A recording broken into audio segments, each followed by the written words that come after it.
All right, joining us now to discuss is Democratic Congressman Jonathan Jackson, who joins us live this morning from Washington. Congressman, good to see you again. Your reaction to the speech last night?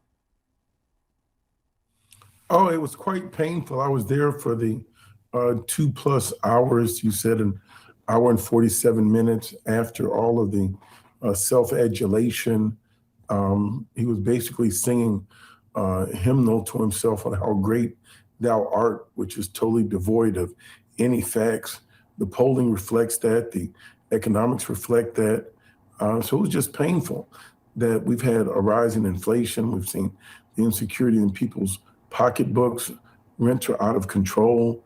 There is great consternation for investors that are wanting to invest. He's defying the Supreme Court now on the tariffs. Tariffs are under the purview of the law, the authority of the United States Congress.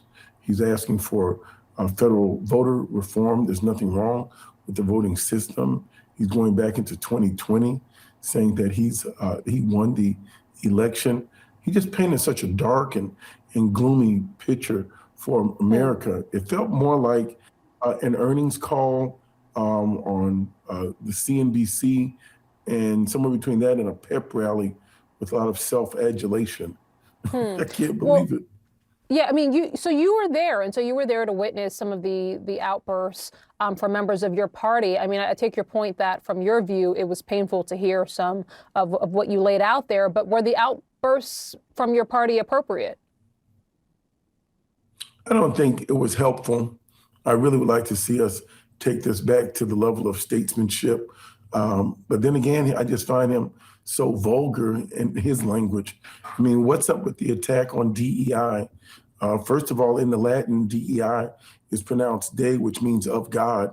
So it's kind of ignorant in one level to keep harping on the letters. I get the acronym of diversity, equity, and inclusion, but it's just so ironic that DE also means de, for of God, the spirit of God, the face of God, the greater will of God. So I find that offensive. He never apologized about calling the Obamas apes. And so I didn't necessarily agree with the technique of Congressman Green, but I can certainly feel his outrage and righteous indignation. I think the president should have apologized, at least fire someone. No one's been fired. There were 7 senators and I think there were 7 senators and 5 congressmen that issued statements, but it was not rebuked by the entire Republican Party. What's up with that? The adulation of the congratulations of Charlie Kirk, who says the civil rights movement was a mistake. I mean, that's just patently wrong. That Americans did not become full Americans until we passed the Civil Rights Act to ban discrimination. So he's making racist dog whistles and calls that he should be challenged on. We're a better nation than that if we're going to move forward.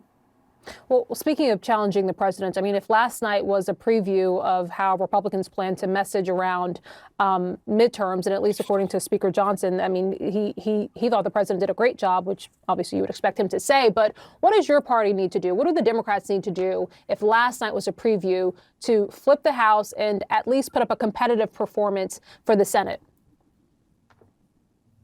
Well, I think we need to go to the heartland.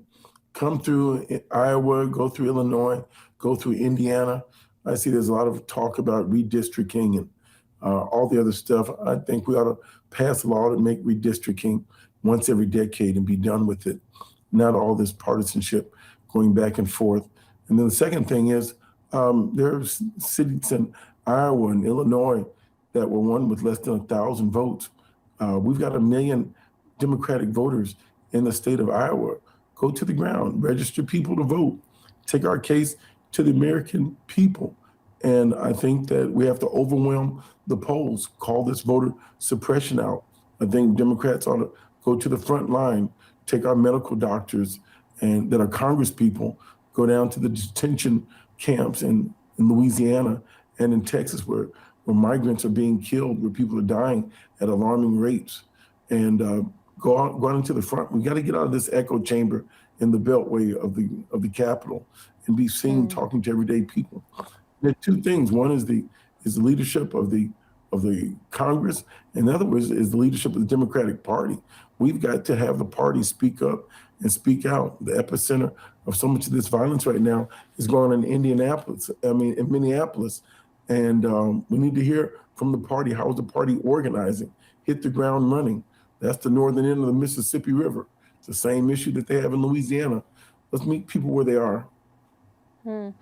Congressman Jonathan Jackson, we appreciate you being on with us this morning. And, it is obviously a difficult time for you and your family. And so we send our condolences, and we appreciate you being with us this morning. Thank you.